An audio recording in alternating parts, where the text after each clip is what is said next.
సముద్రమే అడ్డం వచ్చినా సరే అల్కగా దాటుకొని పోతాడు. శత్రువు ఎంత బలవంతుడైనా గాని అధరుడు బెదరుడు ఒక్క దెబ్బతోని కొండలను కూడా పిండి చేసే అంత బలవంతుడు. ఎంత బలమున్నా సరే వినయంగా ఉండే శ్రీరామ విధేయుడు. అందుకే ఆ అంజన్నను కొలవనోళ్ళు లేరు, అంజన్న గుడి లేని ఊరే లేదు. ఎసొంటి ఆపతొచ్చినా సరే అన్ని విఘ్నాలను తొలగించి శుభాలను కలిగించే దేవుడు.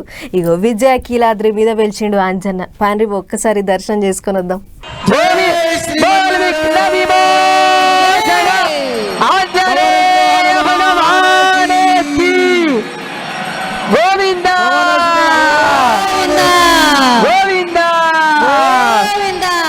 భజే సూర్యమిత్రం, భజే రుద్ర రూపం, భజే బ్రహ్మ తేజం అన్నట్టు 27 అడుగుల ఎత్తుతోని 2 చేతులతో దీవించుకుంటా శ్రీరామదూత హనుమంతుడు, శ్రీ విఘ్న విమోచక హనుమంతుడు విజయకీలాద్రి మీద వెలిసిండు.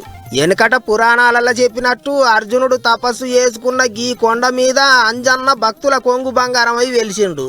కృష్ణానది తీరాన విజయవాడలున్న విజయకీలాద్రి మీద 3 దినాల సంధి శ్రీ శ్రీ శ్రీ త్రిదండి శ్రీమన్నారాయణ రామానుజ చిన్నజీయర్ స్వామి వారి పర్యవేక్షణల ప్రాణ ప్రతిష్ఠ మహోత్సవం ఘనంగా చేసిండ్రు.